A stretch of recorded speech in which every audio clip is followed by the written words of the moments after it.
Sabi nila kapag mabuting tao ka, meron kang tatlong katangian na madalas ay ayaw ng ibang tao tungkol sa'yo.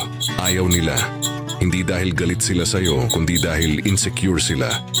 Kasi mas maraming tao ang nagmamahal at nagtitiwala sa'yo. Sa totoong buhay, ganun talaga. Minsan mabait ka na nga, ikaw pa ang nagmumukhang masama. Pero tandaan mo, hindi mo kailangang baguhin ang sarili mo para lang magustuhan ng iba. Una, marunong kang manahimik kahit nilalapastangan ka. Hindi dahil mahina ka, kundi dahil mas pinipili mong manahimik kaysa makipagsigawan. Yung iba hindi nila kaya yon. Gusto nila lagi silang tama, kaya naiinggit sila sa kakayahan mong kontrolin ang sarili mo, kahit nasasaktan ka na. Pangalawa, lagi kang handang tumulong kahit walang kapalit. Sa mundong sanay sa may kapalit lahat, bihira na ang tulad mo. Naiinis sila kasi hindi nila kayang maging totoo gaya mo.